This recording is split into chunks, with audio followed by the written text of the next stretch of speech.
This is a Rolemaster classic actual play set in Terry K. Amthor's excellent Shadow World using Fantasy Grounds. You can find session summaries, items and characters on World Anvil, where our campaign is called The Praise of Old Men. You'll find links to that and our other forms of media for our sessions, as well as an index of this episode in the description. As usual, this episode has some jump cuts to speed up the session. For the rest of the season, we'll be joined by Colin from Iron Crown Enterprises. I've edited out all the pestering about RMU. Only joking. I know it's in good hands. Cheers, Colin. And don't worry, his mic does get better too. Finally, before the summary, at the time of editing this, we've just gone over 100 subscribers on YouTube, and the podcast downloads are very healthy too. Thanks, lovely people. Previously, the Temple of the Dark Gods claimed 2 of the party. Although powerful healing herbs brought them back to life and restored them, they are worn out and wish only to rest. Sylke has rejoined the party, though the demon-haunted city is taking a toll on her mental well-being. The companions need to head back to the palace, rest, recuperate, and just take stock of where to go next. As you are resting in the palace, and really for Colin's benefit and for a reminder, the palace that you discovered belonging to the long-lost queen, you know she's not dead, remember? She seems to have been trapped somewhere in the past or escaped into the past and is now trapped there. As you rest in her palace, you can hear and see the flare of the demonic guardians that help protect the city through the murk. You remember that the wall that goes around the city is ringed with peculiar stone gargoyles. These gargoyles are able to emit lightning bolts at quite a long range. As you rest at night, you can see a flare of activity off towards your north and northwest as these gargoyles begin to defend the city.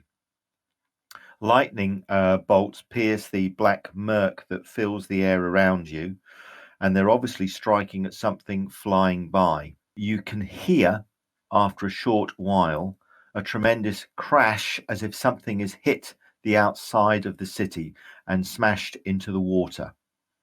There's a great plume of something which obscures the lightning, and you can see a flare of electric blue light filling the air as the air around the northeast of the city becomes highly magnetized and discharges high voltage electricity. That flare then passes and the city sinks back into its deep slumber, pierced only by the sounds of distant children's voices, disembodied cries for help, and shrieks and shouts of people in pain and anguish.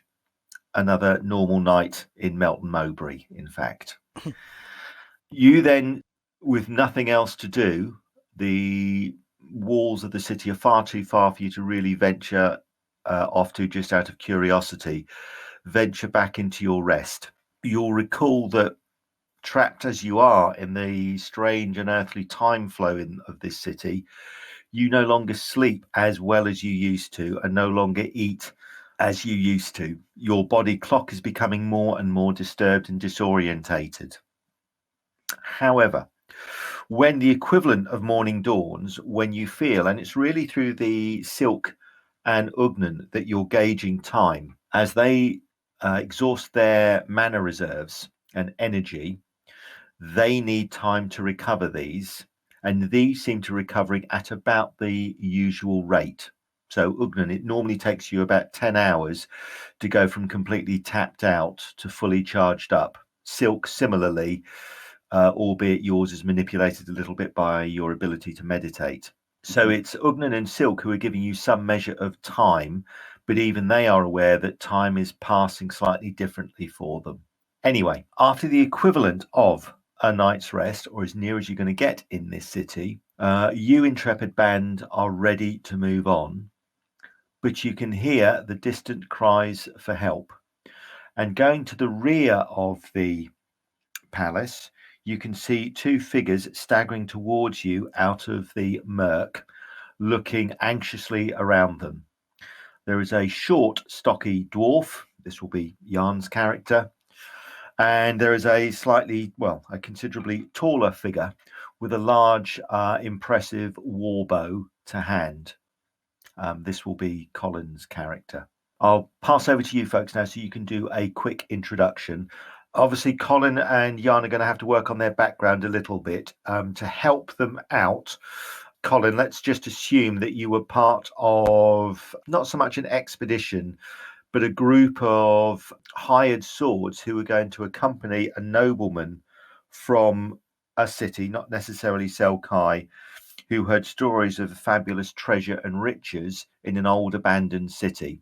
More money than sense dictated that this nobleman launched an expedition with a crew of mercenaries such as yourself, experienced warriors and trackers, but he hadn't done the necessary research to discover that the city was really a place best avoided. Yes, he'd uncovered stories that it was haunted and there were monsters in the city, but he hadn't discovered anything else. You and Snarkle, your dwarven companion, who will be played by Jan, are the only two survivors.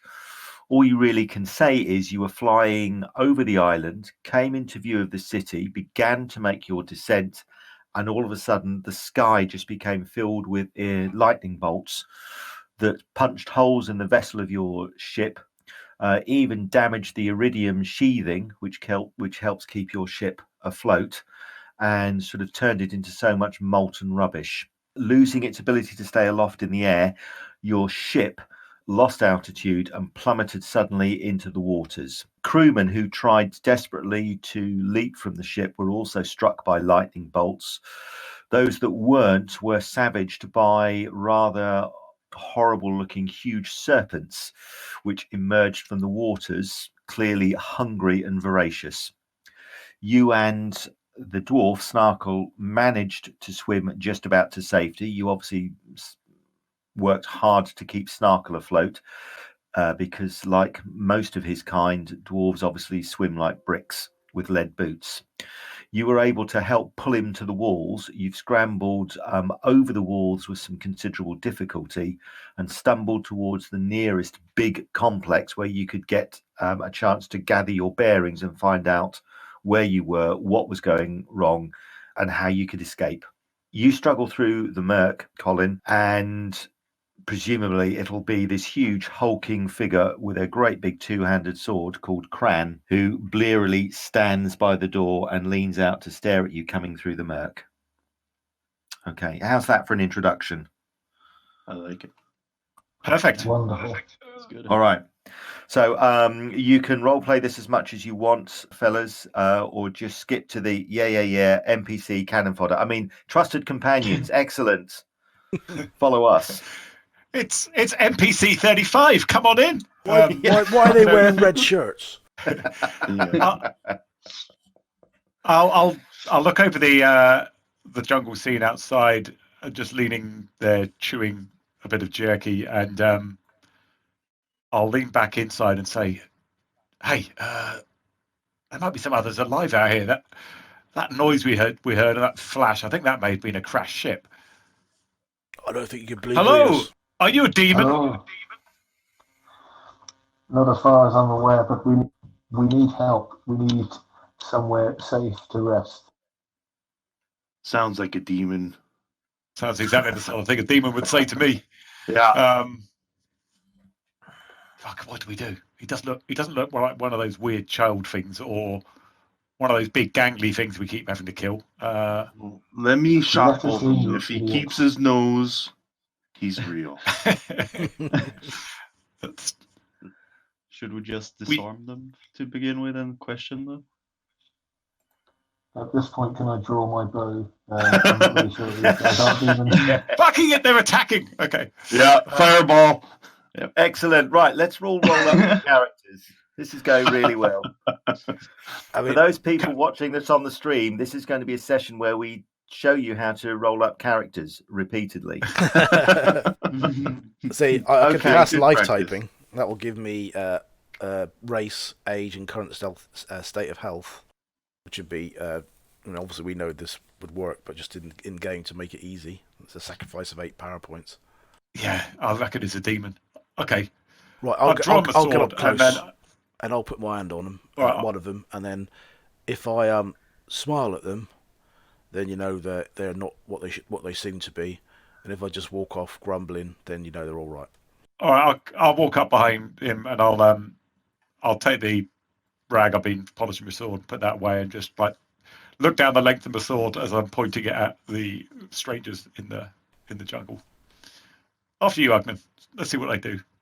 Right, so you can join our merry band if you are what you are, but I've got to take some precautions first, if that's all right, Archer. What All right, so precautions are these? Acor. So what it does is it just tells me a little bit more about what my eyes, more than what my eyes can see. So it will tell me a few things about you.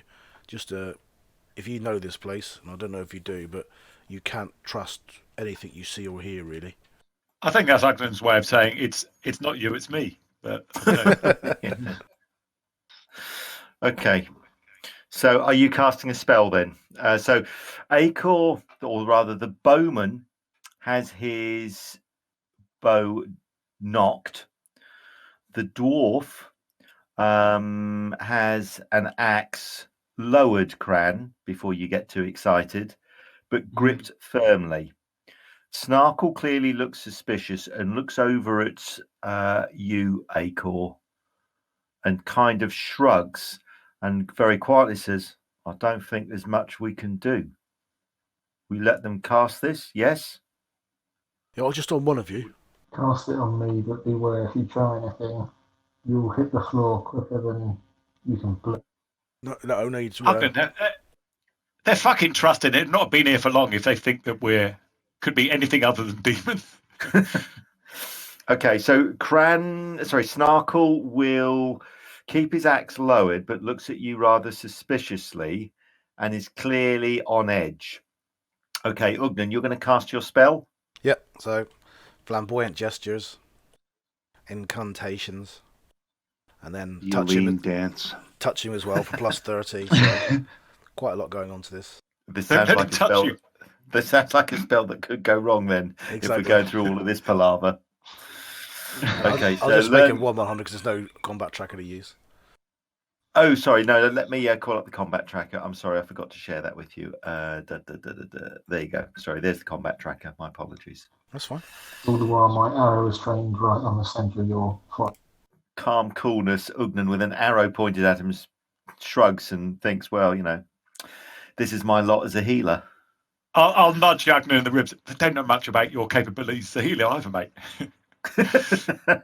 if they think a small arrow to the forehead's going to do any damage. That's right.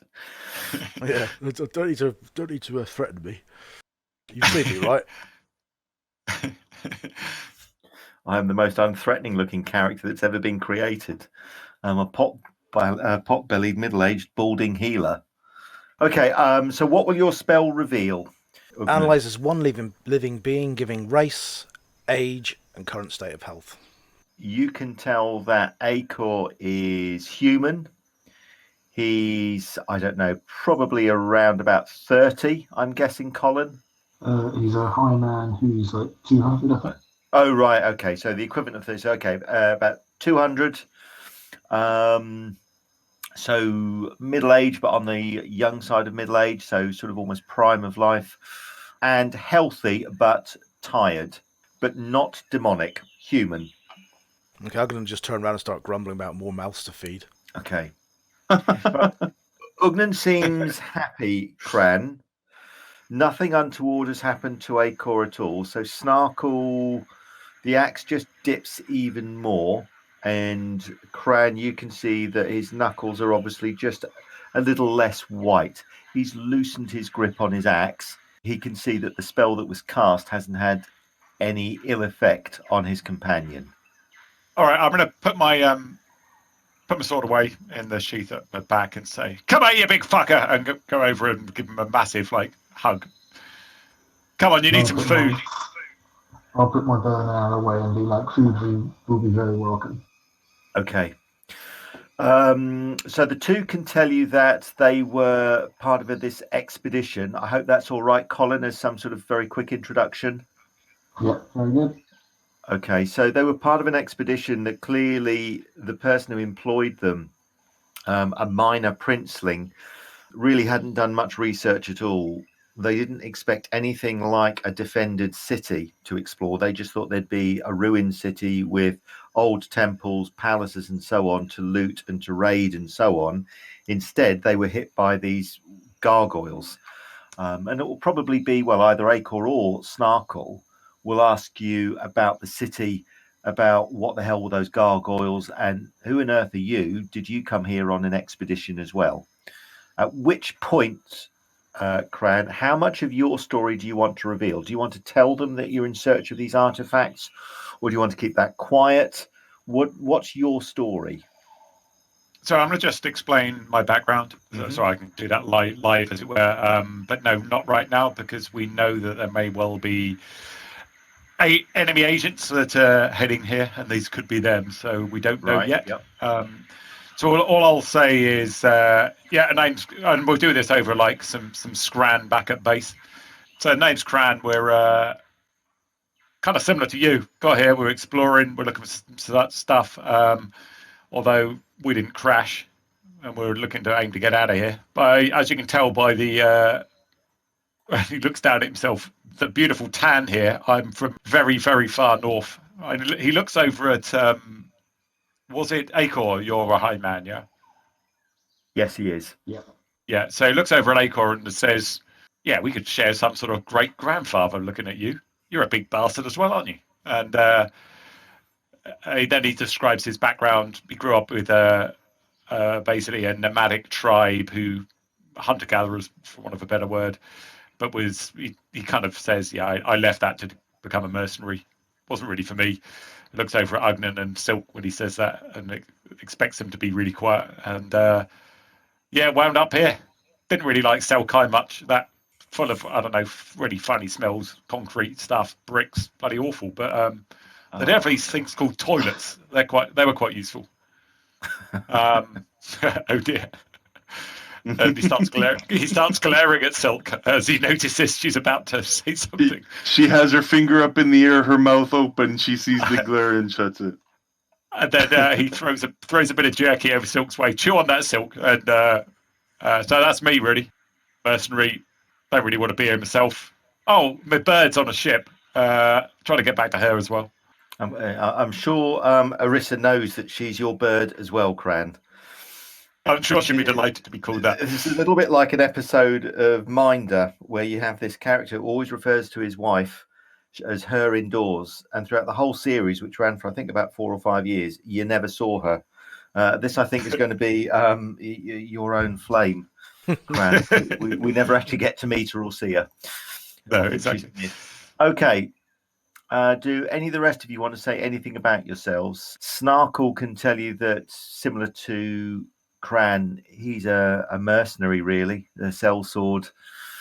He's always wanted to think that he would be a fighter for a cause, but to be honest, every cause that he's got involved with has always been a bit muddy and a bit murky, has never really been that pleasant.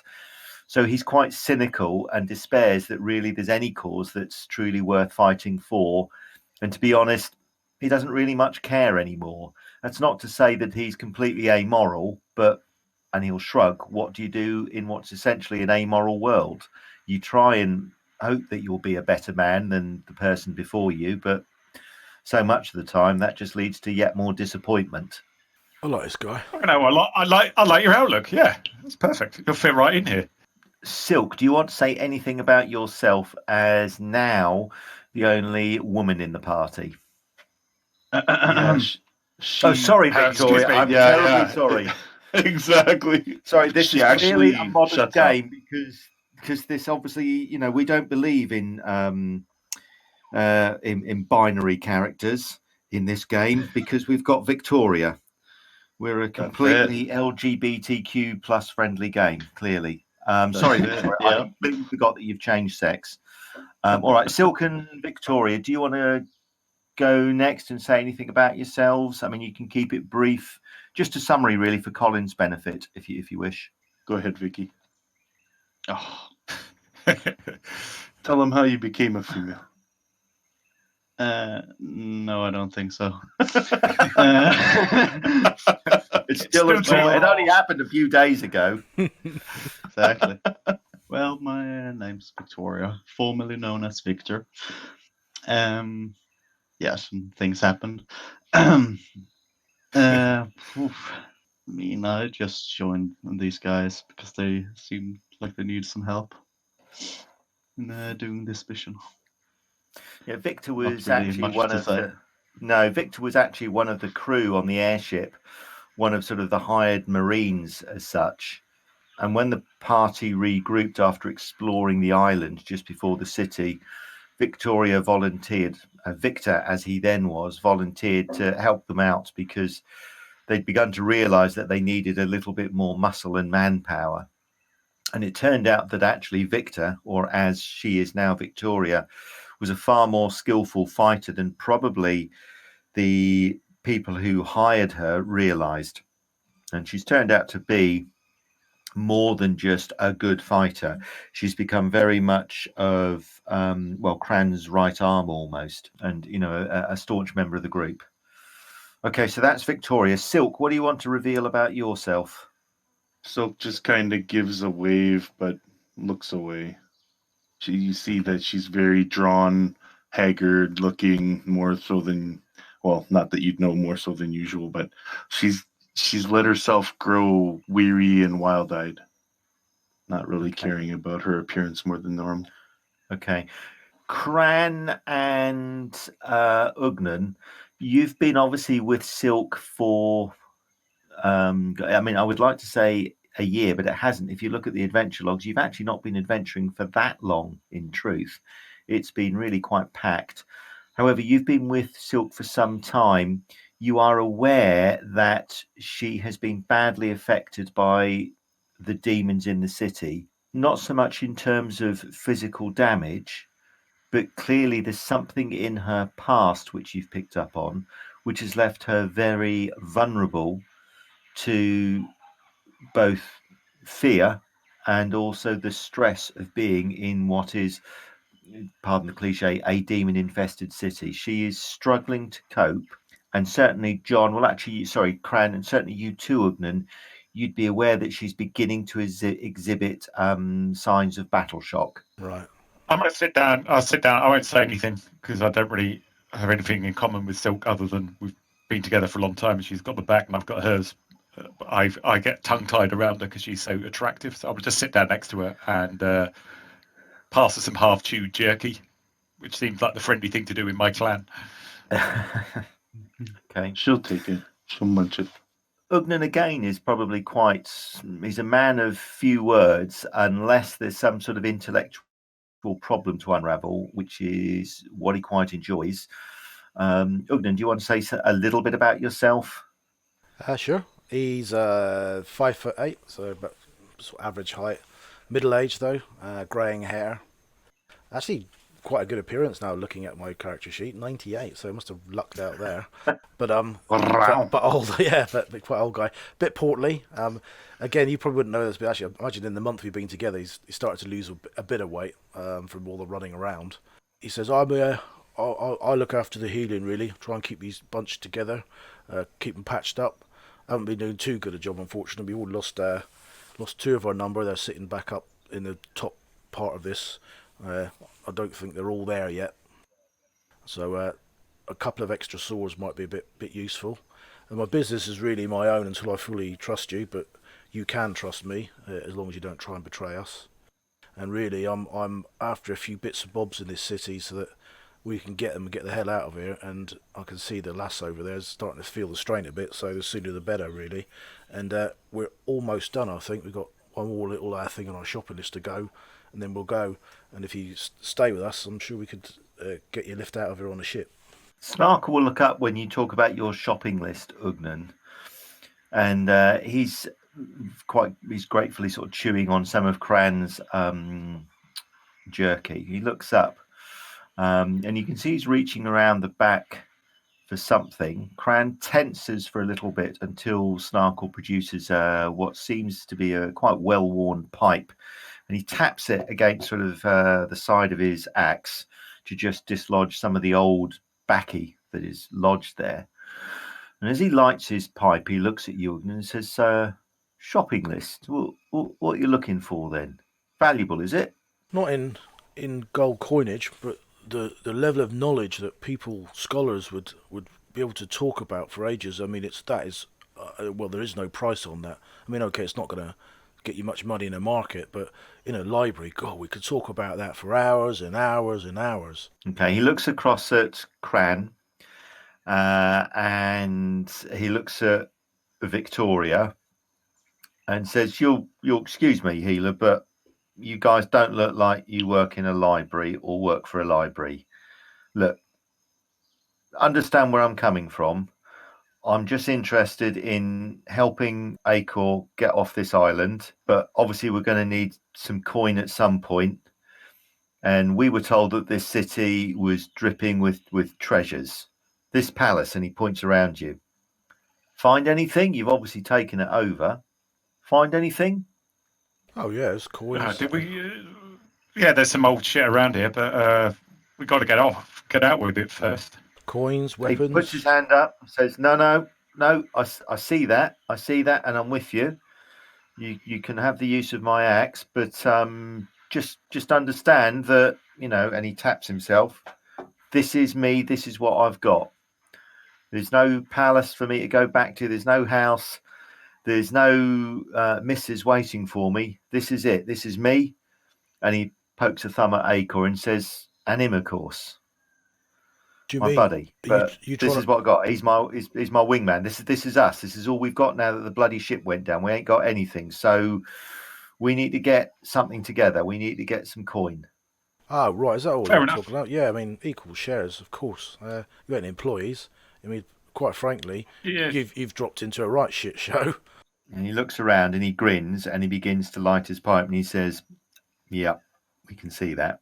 Yeah, well, we'll if we all live out of this, whoever lives and comes out at the end, equal share. The one person you really got to look after is a fat bloke. Well, he's not so fat anymore. Bloke here, Ugnan. He's the guy you need to look after. I think he saved all our lives many occasions. So if in doubt, make sure he's okay. Well, I think it all Okay. works both ways, doesn't it? All we all work together. We all save ourselves. We all get out of here alive. Okay. That's true. Acor nods, and he looks. He just wants to get. You get the feeling that he just wants to get a lay of the land, where he and he refers to Acor quite a number of times as his wingman. So he looks across at Acor and says, I think we just need to know what the lay of the land is. And he looks at you, Cran, and he says, I don't take you as some sort of knight or goody two shoes who's going to go on some epic quest, because I've tried that and it didn't work out. I'm not interested in a quest. I'd like to make myself a better man, but I'm not going to go on a quest. As long as we understand that, big fella, your axe is mine.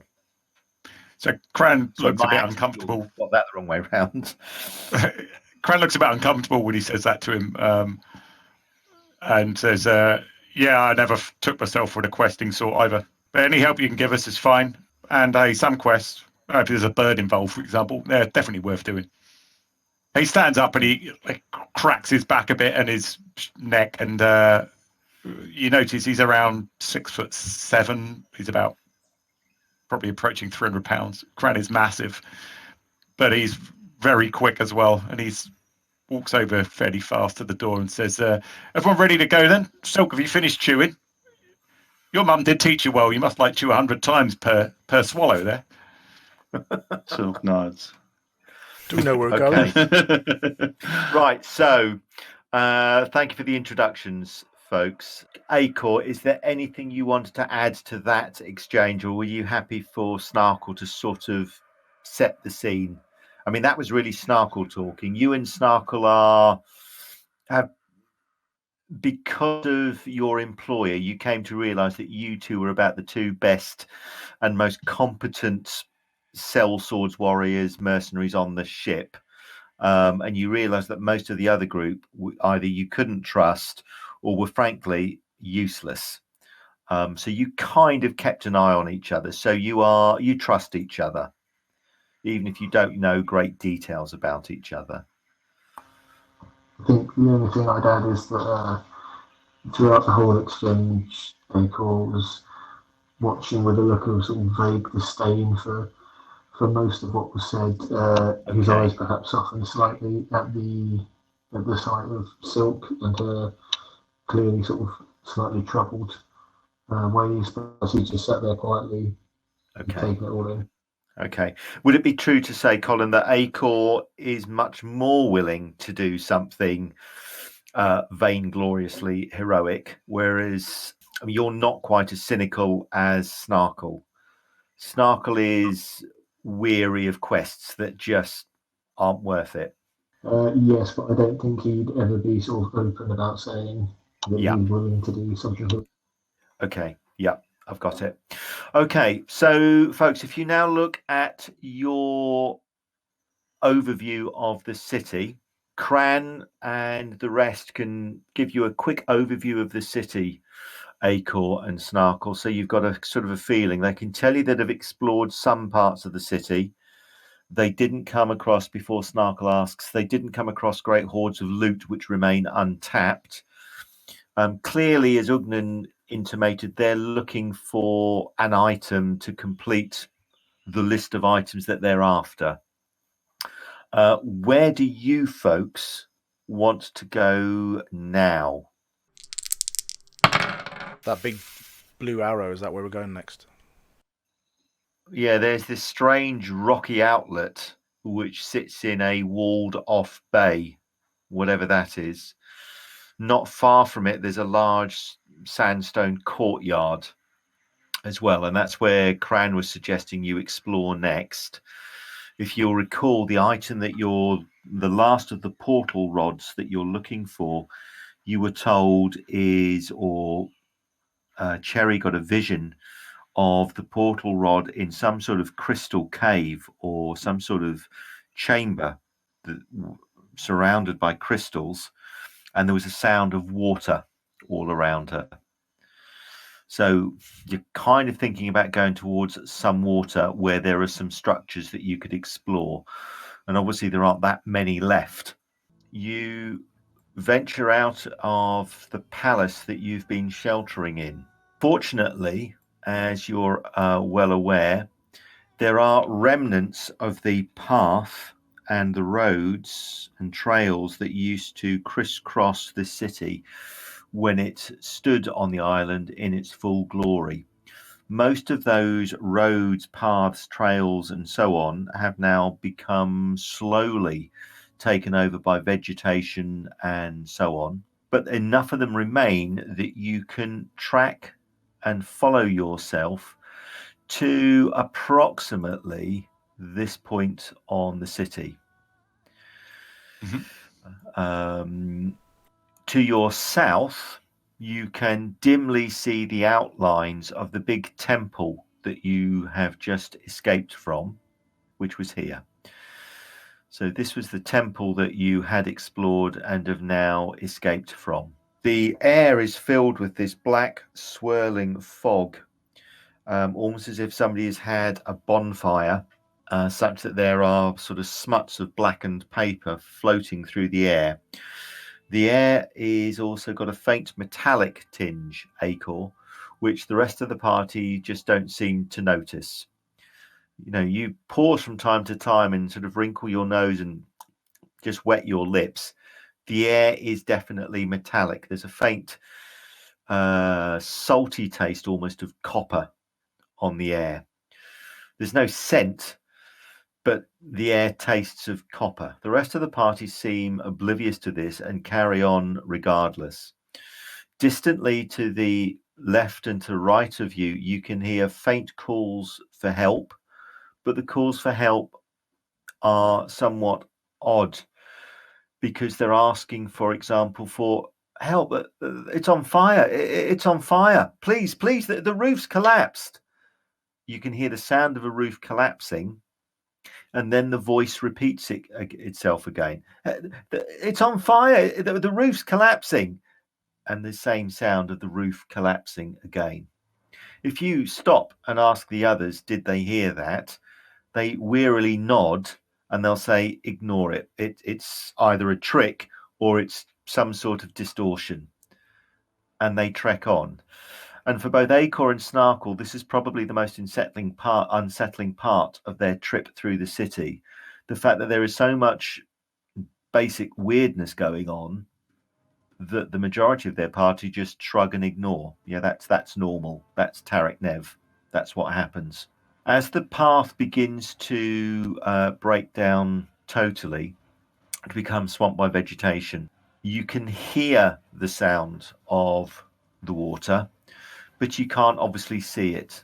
Your vision is limited to about 60 feet or so. You've now got to make your way through a tangle of ruined houses and buildings and so on. Navigating your way now towards where you want to go is quite testing because you can only see 60 feet in front of you. It's like navigating at night, even though you've no idea what time of day it is at all. You'll recall that as you glance up at the sky to try and get your bearings, the sun, the moon, and the stars, the sun, the moons, and the stars all intermittently appear, disappear, and track crazily from left to right and from right to left across the sky. Time seems to be both going forwards very quickly, but also backwards very quickly. Ultimately, you get the feeling that time isn't really passing at all. So I'm going to need a navigation roll or some sort of skill roll. One of you is going to have to try and guide the party roughly towards where you want to go in this gloom. The road that you were walking on, made of quite stout or quite stoutly made of crushed granite, has now almost disappeared into the vegetation. Who wants to tell the party which way to go? I've got plus 70 navigation. I'm happy to Oh, navigate. you were hired, buddy. Show off. Look at him go. Yeah, Okay, you're a permanent member. Okay.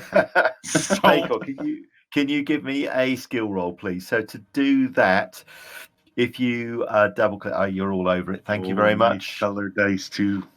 Okay, yeah, these things are important to us. Okay. Yeah. Okay, Acor unhesitatingly points towards the west, towards the east, I should say, slightly south, and says, if my bearings are right, I think it's this way. And he points off towards a collection of houses and so on. Cran has a think, and shrugs. And Cran looks thinks, north and he says, about 90 degrees from where he just pointed, he said, no, it's this way. Look, can you see, look, the birds and the trees up there are all facing like the same way. That's where the sun is. Okay. Cran obviously thinks that you can go a different way. Oh my God! I wish you. All of a sudden, everybody is now pointing. Yeah, everybody has a different direction. Yeah, they're like Castle I of know Bubbles. where it is. And once again, for the stream watchers, the party splits up, which makes this game really easy to run. Okay. So, with the 5 of you headed in different directions, I'm going to stop the game for tonight. We'll trust you, Acor. Yeah. Okay, so Sylke says, wait a minute, and Ugnan as well. So the consensus is that Acor is right. Yeah, we And don't as trust the new guy, but we trust the new guy.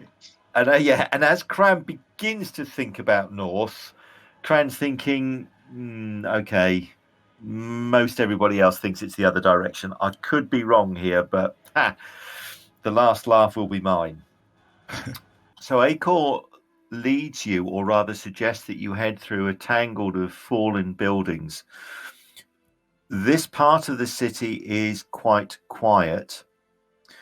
And as you step into the city, the noises of distress that you've heard all over this haunted place begin to fade and go quiet.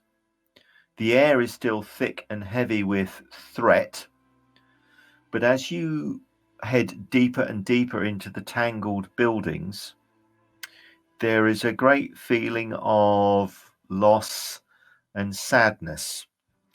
You can see amongst the ruins of the buildings old cooking utensils, shattered pots, some faded spines of books, Ugnan, some broken tables, even a couple of rocking chairs, a small child's rocking horse, a couple of spinning wheels, both broken. You can see what was perhaps once a picture with obviously a family picture in the frame, but it's ripped. Looking at it just cautiously without picking it up, it looks to be a family. You look to be in what would have been residences belonging to some of the citizens of this city, but they're all long gone, vanished, and, well, presumably dead. There are no bones anywhere, but the detritus of a human city, a human civilization, is quite sad to wander through.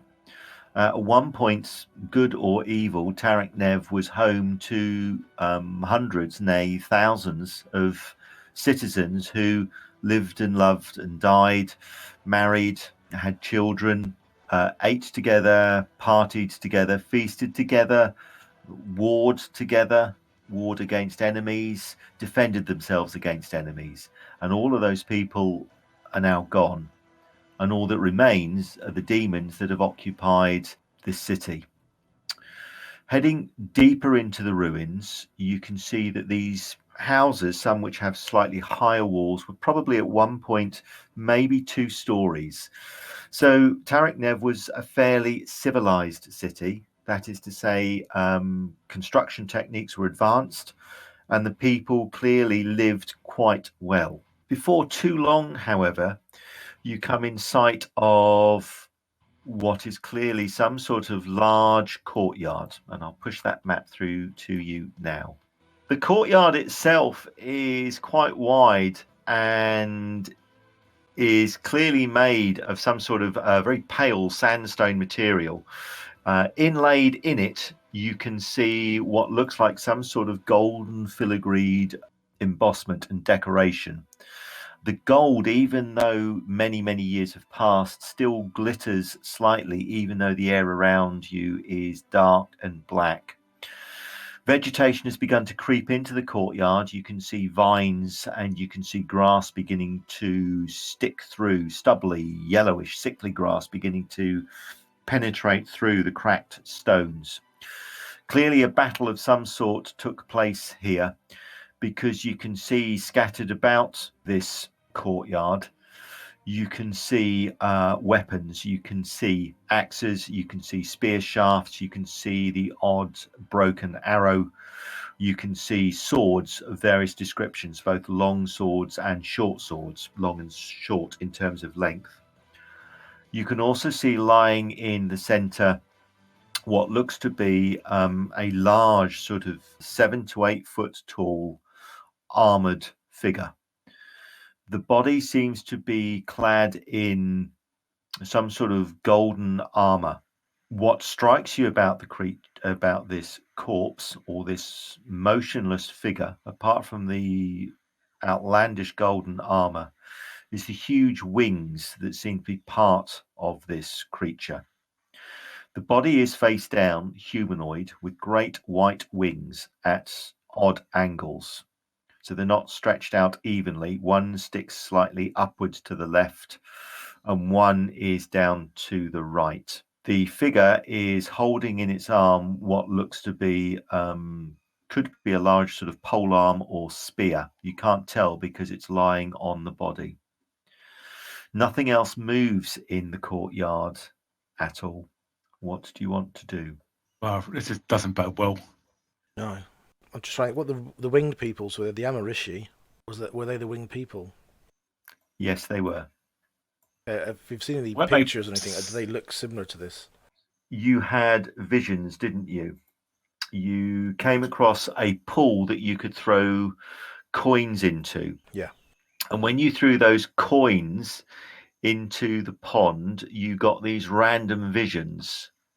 And so you saw glimpses of the Amarishi in various activities. You saw them, for example, hunting, you saw them playing, you saw them bathing, you saw them fishing, you saw all sorts of activity that the Amarishi were taking part in. And what you can see of this figure in terms of its height, the fact that it's human apart from the wings, that would suggest that this is one of the Amarishi, or was one of the Amarishi. So for the sake of Colin, who hasn't played before, the party came across this race of people called the Amarishi, who seem to have been summoned to take part in a great assault on this city. Tariq Nev was taken over, I suppose. The peaceful occupants of this island were taken over by a woman called Vrama there, who made the occupants increasingly militaristic and increasingly hostile and xenophobic.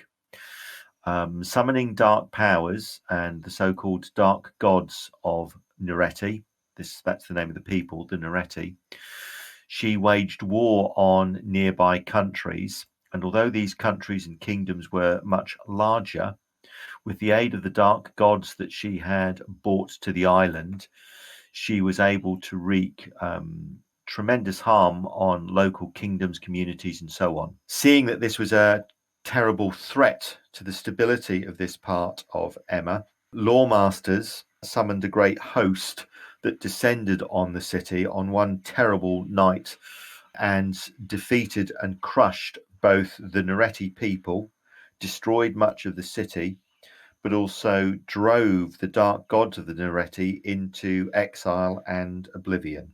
The Amarishi were part of the great host that the lawmasters assembled. They're a race of people that, as Sylke will know, nobody has really heard of before. They are, if you like, one of Emma's forgotten people. Clearly not very numerous. If any of the Amarishi still exist, they've hidden themselves away because nobody's ever encountered these people before. But clearly they were an important part of the host that was assembled to defeat the citizens of Tariq Nev. And it looks like there is one of the Amarishi, or a corpse of the Amarishi, that's been abandoned in this courtyard. And Cran, you'll remember that you travelled to what was clearly a mausoleum for these people and uncovered all sorts of weapons to help you fight them, including the very blade that you carry. Might be a nice weapon, lad. Yeah, this one might get a bit angry though if I pick that one up. I think they were good people, and I'd like to at least see to him that he's maybe buried here, because I think these are the ones responsible for destroying the evilness that was on this island. I do realise there's a bit of a risk. Yeah. Well, assuming he ain't a devil. Fuck it. Cran will just walk forwards to it. Okay. So the Amarishi warrior, the body of this Amarishi warrior, lies prone and on the ground, motionless. As you walk across Cran, this huge, and the courtyard still almost echoes as your boots crunch across the ground. You are aware, as you look over your shoulder, that none of the rest of your party have entered the courtyard. You stand now well within what looks like some sort of strange, very geometric, almost arcane ring. Yes, I'm going to walk up. And so actually, I'll get to about there, and then I'll listen. Is the sword's heartbeat speeding up or anything? Have you drawn the sword? Yeah, just in case. You draw your sword, and as you do so, you notice now that the sword blade, as you draw it, glints slightly. There's almost a bluish halo as you draw it, almost as if there's friction between the blade and the sheath that you're drawing it from. Not that there's any resistance, but there's that tingle, if you will, as the sword is drawn. Grasping it in two hands in front of you, yes, you can feel the sword pulsing and thumping through your hands, wrists, and arms. And it is a steady beat, which indicates there is a threat nearby. I'm going to look over and say, I don't think this is going to come out good. The sword don't like it. Come back then, lad. But his weapon looks nice. Look. And Cran has got like dozens of weapons all over him already. Another one wouldn't hurt, would it? Well, it might hurt you trying to Silk get it. looks at you and taps at her head. Oh, okay. I think as he refuses to come back, I think I'll draw an arrow. Okay. Cran, can you give me a perception roll as you just retreat, looking at that figure clad in what looked like golden armor on the floor? Okay. Cran, the armor isn't golden at all. That was an illusion. The armor is actually seems to be green. The breastplate, though, of the armored set that this figure is wearing seems to be missing. I don't like this at all. That ain't real armor there. Then, as you clear the ring altogether, you can now see that there are two bodies in the courtyard.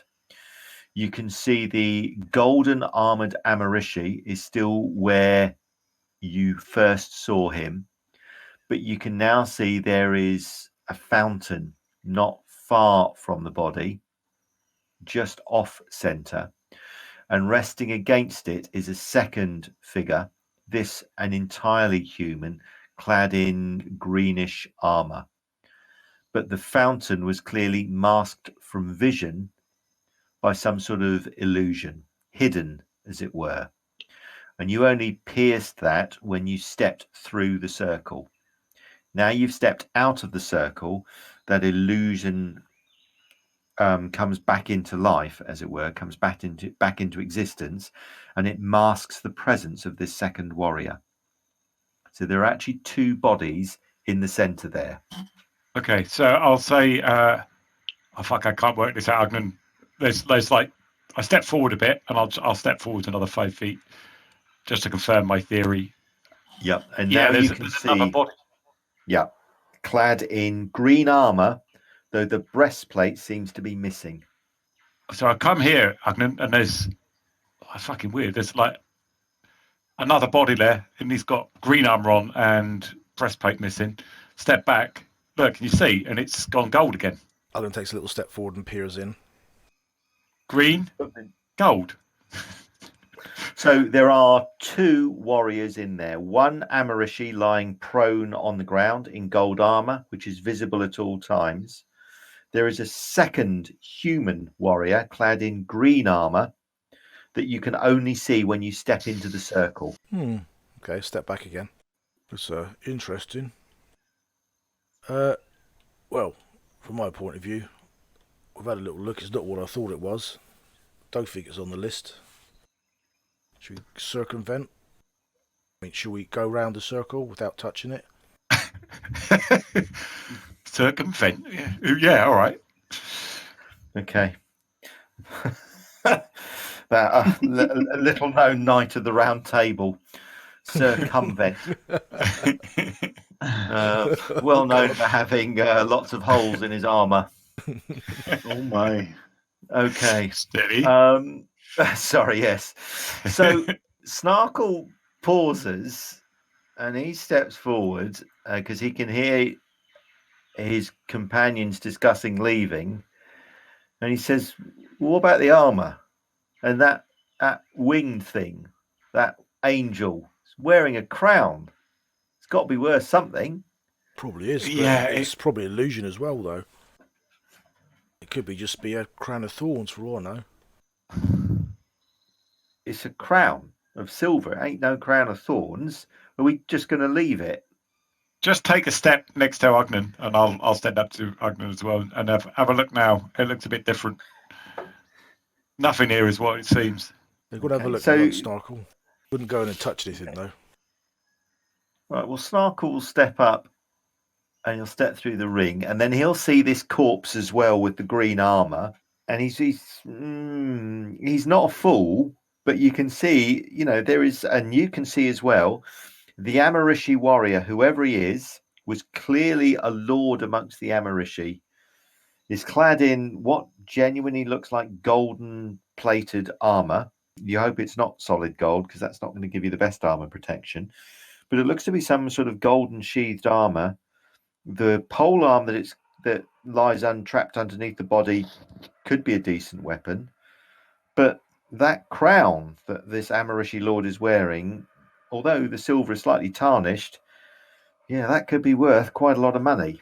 Well, Snark, it's like this. You know, we could go and fight these, and if we live, somebody's probably going to get a broken arm, which means I'm going to get a broken arm, and just for a shiny crown.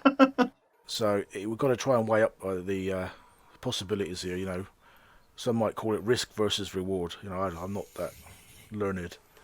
I see you just got here. You want money, but this place has a habit of not being exactly what it seems to be.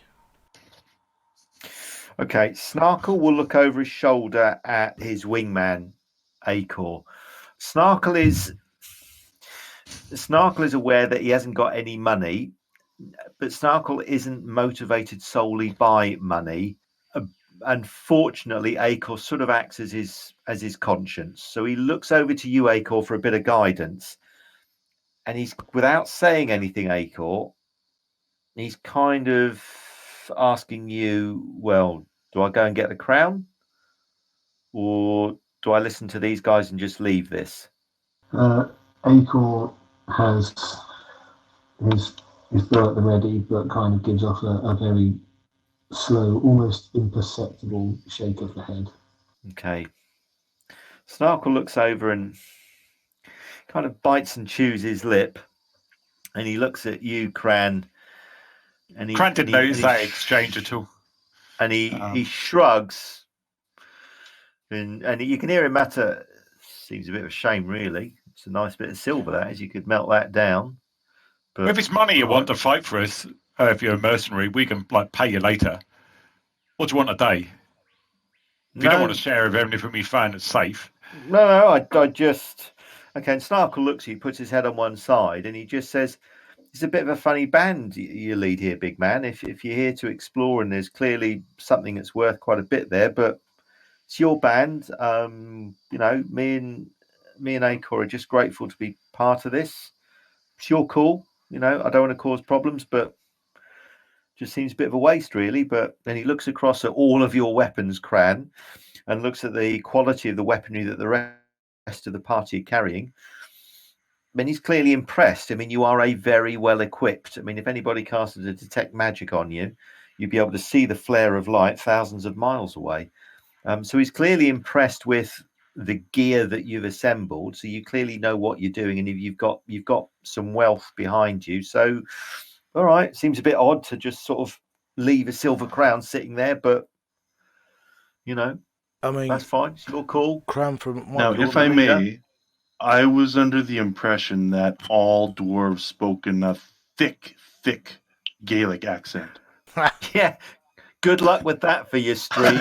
I'll let Steve do that. Steve's dwarf in Middle Earth has convinced me never, ever, ever to put on any sort of accent. Unless it's that horrible mix of West Country and Norfolk. I love that. I just couldn't ask a dwarf to, all right then, my lovely, I'm not going to do that at all. No, I like it. Anything. Do it. Do it. Thick. No. Well, Cran, Okay. how about from this point of view, you know, we don't know what we're going to meet. If we're going to go in the underground arena, and we know we've got like General Mortilis and all those quite very bad, and here's a possible fight with 2 people. We could maybe test the mettle of these 2 newcomers. He gets his crown. He might even learn a lesson. I don't know. I mean, I'm putting everybody in danger here. Well, you're the one that's going to get fucked if they get fucked. So, what do you think? up to you. Victoria? I'll help. So grabs the crown. For God's sake! Why did you take? Are you actually running in and grabbing it? Take your eyes off her for the one minute minute. Elkin starts, the minute Elkin starts reasoning it out, she's like, "Yeah, he's totally right." Tactics! Oh, for So- God's sake! I was about. Are you deliberately, Magic, looking for every opportunity to make a self-discipline roll to add Not chaos quite, to the game? but sometimes. Because I swear to God, we're going to get to a situation where the party decide to eat. You make a self-discipline roll and say, no, let's go swimming. Yeah. That's almost how Sylke is, but she doesn't do that. You'll know. Okay. But she All right. lets things develop, and then if it's back and forth a little too many times, then it's like, okay, she's gonna see if she's gonna do something. Okay. Sylke, you've listened to the argument, and for reasons best known to you, and only you understand your logic, you decide that, maybe we should go and presumably get the crown. So you step into the ring and you can see the Amarishi warrior. You can also see this other greenish armored warrior, though you notice, like the others, that for some peculiar reason his breastplate is totally missing. To get the crown off the body of this Amarishi lord, obviously you're going to have to get very close to the body and then tug the crown off.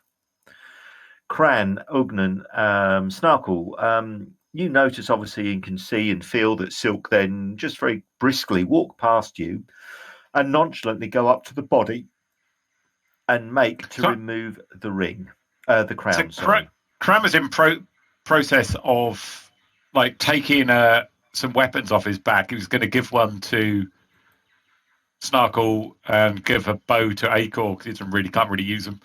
And to be honest, he's carrying like 150 pounds of metal on his back, so it'd be quite good.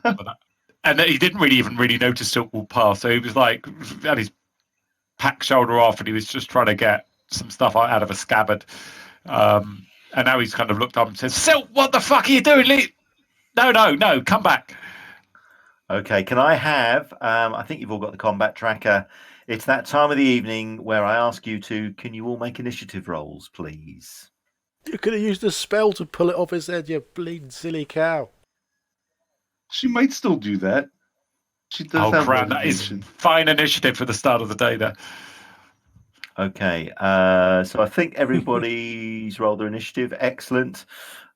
Sylke, not surprisingly, you're first. So the body itself is lying motionless on the ground. You'll remember that the Amarishi are these very impressively beautiful and noble humans, angels, for want of a better word. This one, like its kind, is tall, perfectly formed, to the point of being unnaturally so. Its legs and arms are just the right length. Its chest is just the right depth and width.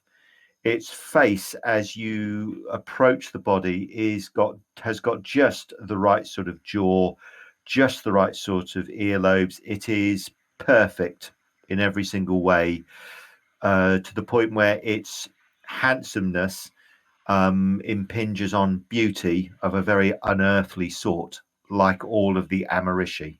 The crown that it wears is slightly dented, but is clearly made of some sort of silvery metal. Are you just going to tug the crown off? Was there anything else you want to do, Sylke? She's basically going to roll her reasoning as Ugnan kind of mentions that while she's walking towards it and see if it even registers with her. And it does, so she will cast Levitate on the crown, wiggling her fingers and trying to pull it off that way. Okay, so you're going to try and levitate the crown off. Okay, off you go. Let's hope it's just cast your spell and don't fumble.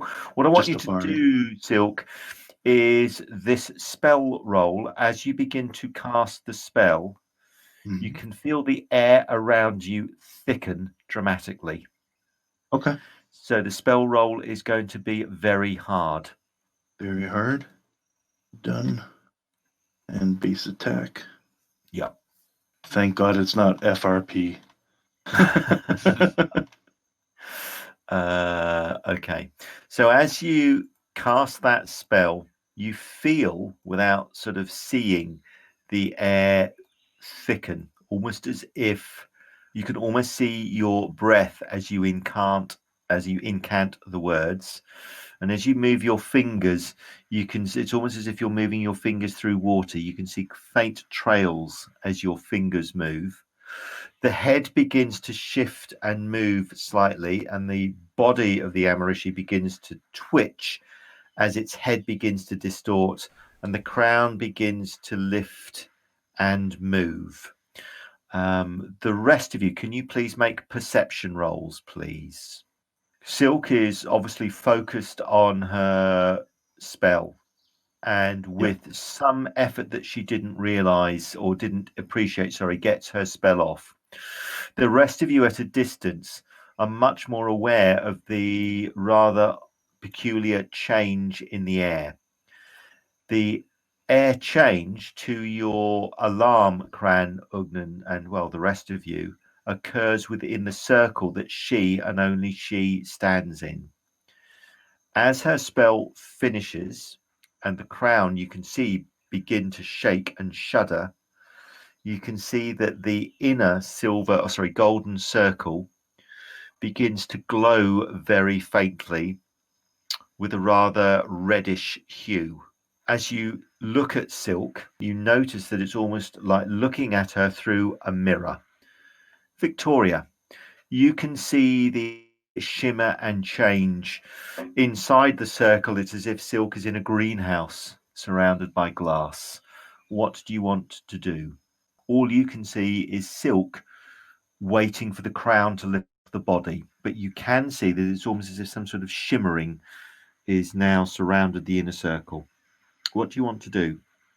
I want to move up to Sylke. Not drawing my weapon yet because I'm not seeing anything. No, that's good. So right, you get up to the circle and then stop. It's almost like walking into a piece of glass. Sylke. Please be a portal. Please be a portal. The figure of the Amarishi begins to twitch and move. And very quickly, a tall black shape begins to stand up out of the corpse. And it stares across at you.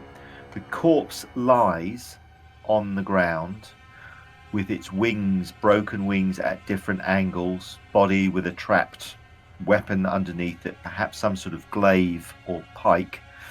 The crown is beginning to lift off, but this tall, thin, black demon looks across at you, Sylke, and smiles and says very quietly, "It's been so long, Sylke, such a very long time that I've hungered and searched for you, ever since the house, in fact. I'm so glad you came back." And it begins to step towards you.